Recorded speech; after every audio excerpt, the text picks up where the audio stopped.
Kovai Peelamedu GV residency பகுதியில் பாஜக மாநில தலைவர் அண்ணாமலை செய்தியாளர்களை சந்தித்து பேட்டியளித்தார்.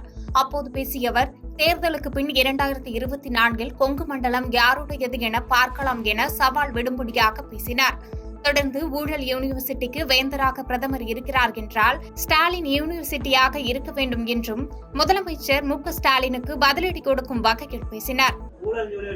ஊழல் யூனிவர்சிட்டியில வேந்தராக நம்ம மோடி ஐயா இருக்கணும்னா அந்த யூனிவர்சிட்டிக்கு பேரே ஸ்டாலின் வைக்கணும். ஸ்டாலின் ஊழல் யூனிவர்சிட்டிக்கு வேந்தரா நாங்க இருக்கோம். அந்த யூனிவர்சிட்டியினுடைய பேரே ஸ்டாலின் ஐயா பேர்ல வச்சிடறான். ஏன்னா வேந்தர் என்ன பண்ணுவாரு? யூனிவர்சிட்டியில் நடக்கிற தவறுகளை கரெக்ட் பண்றதுக்கு வேந்தர் வருவார்.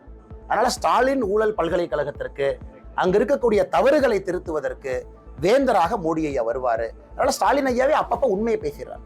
இந்த சந்திராஷ்டம் இருக்கும்னு நினைக்கிறேன். அப்பப்ப வாய் திறந்து உண்மையை பேசுறாரு. ஸ்டாலின் அவர்கள் பேசி ஒரு உண்மையாக எடுத்துக்கொள்கின்றோம். தேசிய ஜனநாயக கூட்டணியில் பாமக சார்பில் தருமபுரி நாடாளுமன்ற தொகுதியில் போட்டியிடும் வேட்பாளர் சௌமியா அன்புமணி போதைக்காடு கிராமத்தில் தீவிர வாக்கு சேகரிப்பில் ஈடுபட்டார். அப்போது தக்காளி தோட்டத்தில் களை கொத்திக் கொண்டிருந்த விவசாய தொழிலாளர்களை பார்த்த வேட்பாளர் சௌமியா அன்புமணி அவர்களிடத்தில் சென்று அவர்களுடன் தோட்டத்தில் இறங்கி தோட்டத்தில் களை கொத்தி வாக்கு சேகரித்தார். அதேபோன்று அதே பகுதியில் கரும்பு வெட்டிக் கொண்டிருந்த விவசாய தொழிலாளர்களிடமும் வாக்கு சேகரித்தார்.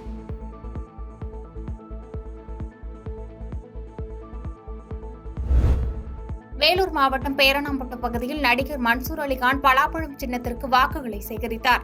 அப்போது தெருவில் சென்றவர்களிடம் பலாப்பழத்தில் வாக்களிக்க வேண்டும் என கேட்டுக் கொண்டார்.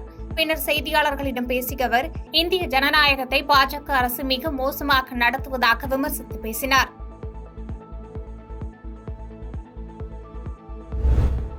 திருப்பத்தூர் மாவட்டம் இந்தியா கூட்டணி சார்பில் போட்டியிடும் திருவண்ணாமலை திமுக வேட்பாளர் சி.என். அண்ணாதுரையை ஆதரித்து அமைச்சர் ஏவவேலு கந்தளி தெற்கு ஒன்றியத்திற்குட்பட்ட கந்தளி ஊராட்சியில் தீவிர வாக்கு சேகரிப்பில் ஈடுபட்டார். அப்போது அமைச்சரை வரவேற்கும் வகையில் பெண்கள் கோலாட்டம் ஆடி உற்சாகமாக வரவேற்பளித்தனர். பின்னர் அமைச்சர் ஏவவேலு தோழமை கட்சிகளின் ஓட்டு, இளைஞர்களின் ஓட்டு, விவசாயிகளின் ஓட்டு உதயசூரியனுக்கு என்று கூறி வாக்கு சேகரித்தார். புதுக்கோட்டை மாவட்டம் பொன்னமராவதி பேருந்து நிலையத்தில் சிவகங்கை நாடாளுமன்ற தொகுதி காங்கிரஸ் வேட்பாளர் கார்த்திக் சிதம்பரத்தை ஆதரித்து அமைச்சர் ரகுபதி மற்றும் முன்னாள் மத்திய நிதியமைச்சர் சிதம்பரம் ஆகியோர் வாக்கு சேகரித்தனர்.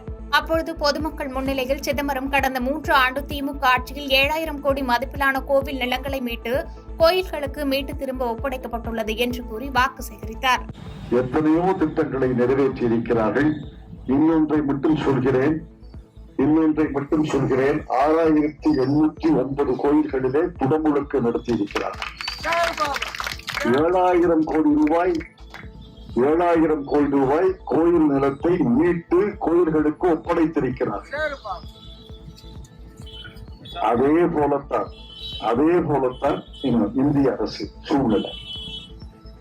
மோடி அவர்கள் 1 ஆண்டு 2 ஆண்டு ஆளவில்லை. மோடி அவர்கள் 10 ஆண்டுகள் ஆண்டிருக்கிறார். 10 ஆண்டுகள் கழித்து இந்த கேள்வியை எழுப்புவதற்கு மக்களுக்கு உரிமை இருக்கிறது. பாதகம் செய்பவரை கண்டால் நாம் பயங்கொள்ளலாகாது பாப்பா, மோதி மிதித்து விடு பாப்பா, அவர் முகத்தில் உமிழ்ந்து விடு பாப்பா. அண்மை செய்திகளை உடனுக்குடன் தெரிந்து கொள்ள இணைந்திருங்கள் இயம்நாடு தொலைக்காட்சியுடன்.